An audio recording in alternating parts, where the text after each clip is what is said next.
everyone, welcome to this month's episode of Kidneys in the Kitchen. I'm Megan Craig, Director of Programs for the National Kidney Foundation of Illinois, and I am joined as always by a beautiful dietitian who is going to talk with us today about fluid management, which I know sounds maybe not like the most interesting thing, but there's actually a lot to say. So, Melissa, go ahead and introduce yourself. Hello, I am Melissa Prest. I'm a registered dietitian, and I have been working with people with CKD for about 11 years now. Awesome. Yeah. Okay. So, you've probably dealt a lot with fluid management. We do. Yeah. Okay. Yeah. All right.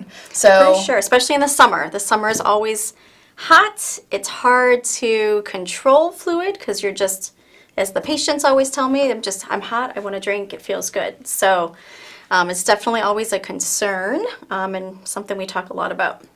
All right, awesome. So what do people need to know about fluid management? Start us off. So, well, a couple things, obviously. It depends what stage you are in chronic kidney disease. So I work mainly with people who are on dialysis. Okay. And so for persons on dialysis, they usually have to stick with about 4 cups or 32 ounces a day. So I have a water bottle here that is... And I'm going to turn that guy around. And you'll see 32 ounces right there. So that would be the total for the day, would be this one water bottle. And just for scale, my hands are a little tiny, but it's not a small amount of water, but not a huge amount either. Right. And I think the thing is, too, is it's not just water. It's anything that can melt. So an important point. Yes. So if you think about ice cubes, if you think about like ice cream, sorbet, pudding, because pudding is basically milk or water with like a mix, right? So anything that will melt is considered a liquid. So it would be 32 ounces for all of it. So if you're having coffee, if you're having soup, if you're, maybe having a little bit of sorbet in the evening, if you're sucking on ice cubes. So that's the total for the day. Now, if the person is still producing some urine, they could have a little bit more, than the 4 cups per day or 32 ounces. But that is generally the max for someone on dialysis. Now, in the earlier stages, it's not necessarily restricted unless there are some issues going on where, maybe there's some swelling or there's some other things going on. And so you might find more fluid restriction then. But typically, we talk a lot about it once we get to Stage dialysis. 5. Yeah. And a lot of that just has to because you're not producing as much urine as you would in the earlier stages. Sure. And, I've heard tricks of the trade trying to keep your fluids under control. For example, filling up a bottle like the one we just showed with water and then dumping out portions of it depending on sort of how much other liquid you've had so that you're keeping like really solid track of it. Yeah, you can do that. You can also, sometimes I recommend for patients to freeze a bottle and then they can slowly sip on it throughout the day as the water melts. Other things, we have some frozen, you'll notice some frozen grapes. So we've got two different colors, but it's grapes. Sure. And then we also have some other frozen fruit that's all low in potassium, but it's a really good way to kind of quench some of that thirst and getting in some healthy fruits. The other thing, we have a spray bottle up here in the front. It's a little hard to see, but right here. Oh, yeah. You can spray your mouth with water too if you're feeling you have dry mouth. That's often a complaint that some patients will say that they have is dry mouth. So you could spray your mouth with water. Good oral hygiene, so brushing your teeth, using like a mouthwash. All of that will at least help kind of refresh your mouth and make it feel less dry and then make you not want to drink as much. So that's something else. Other tricks is sucking on sour candies, sugar-free usually. We want to be careful of dental health and obviously blood sugars, but it will kind of help just increase the saliva production in your mouth by sucking on like a soury, sugar-free candy. Okay, interesting. And we know that there are certain fruits that are higher in sugar than others. Are there fruits that have so much liquid in them that you should just avoid them at all costs if you're trying to watch your fluids? I mean, I think it's more portion size. So I know I think like watermelon's pretty juicy. Yeah. So, it's just kind of watching your portion size on on that. So you want to keep it to like a half cup, a small slice, a wedge slice, which I know it's summer. It's always hard to do because it's so delicious. Yeah. But it does just come down to the portion size of it. So watermelon is probably one that patients will ask frequently about. Okay. I think for most patients, the fluid issues come more from what they're drinking or those foods, like I said, that will melt, anything that melts. Those are probably more of where they get a little bit more tripped up than, having too much fruit or something like that. Sure, that makes sense. Yeah. And one more question about Yes, fruit. of course. I've just got all the questions about fruit today. If you're looking at non-frozen fruit, so like let's say it's a canned fruit. Okay. I know a lot of canned fruits come in liquid. Right. Does that affect? So that would count as a fluid if you drink the liquid. So it would Okay. count as if you had a juice. Okay, because it is basically just Right. juice, It's just unless it's in juice or syrup, it's the I guess. syrup. Right. So Okay. same thing. So it's maybe maybe it's a fourth of a cup or a half a cup. It's not really a half a cup in there, but if you drink it, that would then, of course, be counted towards your fluid. It's a good question. Okay, Yeah. all right. So the other thing we had brought to show are just some different cup sizes. So we showed the water bottle, but then other things just to kind of show differences. I'm gonna clear a path for us so that we can kind of show. I'm gonna scooch that stuff that way. All right, now we've got a little bit clearer Awesome. path here. So a lot of times, if you talk to someone, they say, "Oh, I just had a cup." Okay.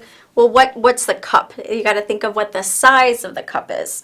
So these are both technically 8 ounces, but I don't know how, but somehow maybe like here. So just kind of think like maybe 4 to 6 ounces for that.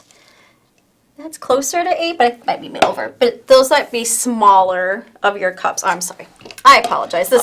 That's the 8. I was like, I think she's like 16. I was like, that So- looks like way more than 8 On ounces. the back, you've got the one there. I apologize. That's my Okay. fault. Okay. No, awesome. So I was All like, right. that looks more than a cup. So those are going to be about your 1 cup size. So if you think about, if we go in this line, you're not filling it up all the way maybe to here, that's going to be your cup. So And I do want to for point out, those. this is kind of a tiny wine glass we've got going It on here. is. So It is. your typical wine glass is probably going to have a lot more room in Yes. it. So be sure you don't fill it quite as full as you might fill Right. this one. okay, so then this is about 16 ounces. 16 ounces. Okay. So that's about 16. Then we've got 30 ounces. Oof. We can put that one behind because it'll still stick out quite a bit. And I think this one's about 64 ounces. This is like a jug o' liquid. Yes. That is a lot of liquid. It is. So kind of thinking through what can I have total in a day, we had kind of the water bottle, which is 30, about this much total.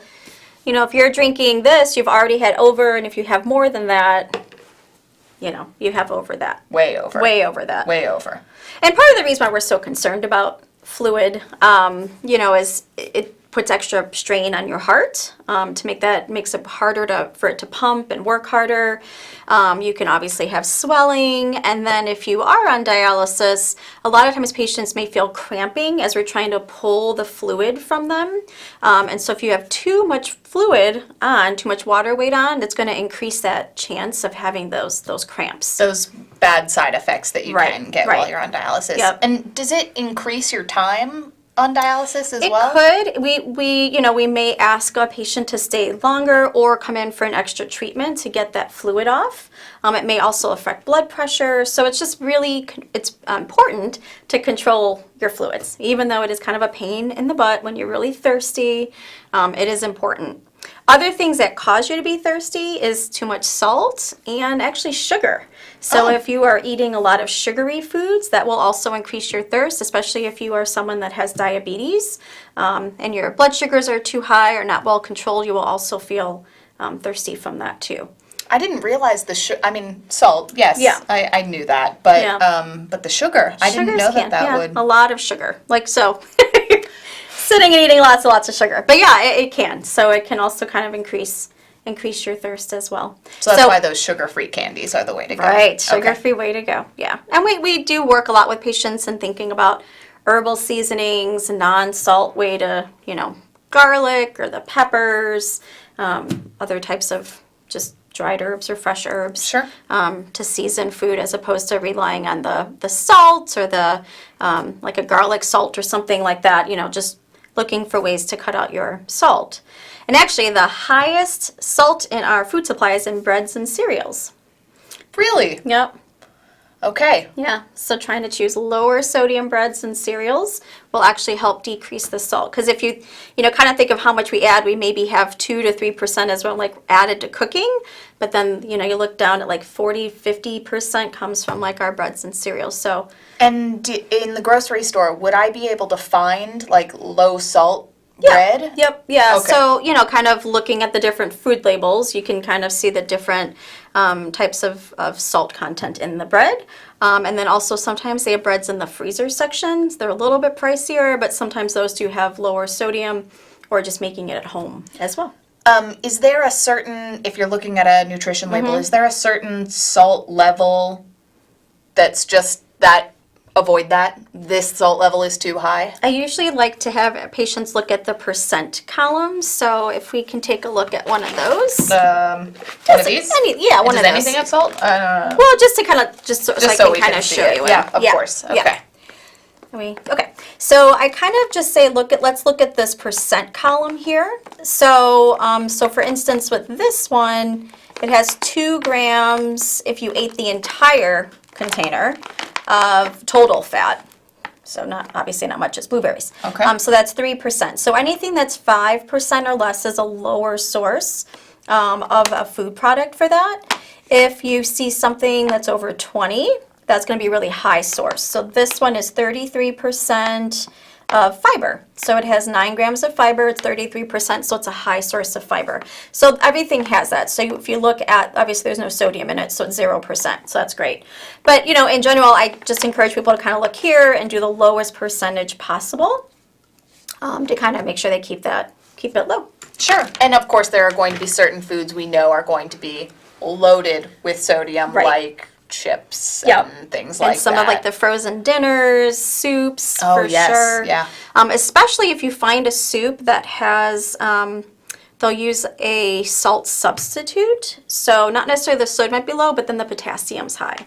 So there's always something to look for when you have kidney disease. It's what makes the dialysis Yeah. diet so Complicated. complicated. Yeah, Yep. And that's yeah. why there are That's why dietitians there like are you to help us dietitians. figure it out. So Yes. anything else we need to know about fluid? I don't think so. All right. Covered it. This has been a lot of fluid talk. So, like Melissa said, it's just important to be sure that you're trying to follow as closely as possible. No one's going to be perfect at this. It's always going to be a balance. But while you're on dialysis, it's definitely an important way to try to keep yourself as healthy as possible. So, Melissa, thanks so much for being Thank here. you. We really appreciate it. Before we go, I just want to show you our website, which if you've watched before, we have a lot of great stuff on here. So lots of great diet and nutrition information for you. If you are on dialysis, we do also have free copies available of our cookbook, the Everyday Eating Cookbook. That's available, like I said, for free to dialysis patients. And you can get that by going to our website, which is nkfi.org.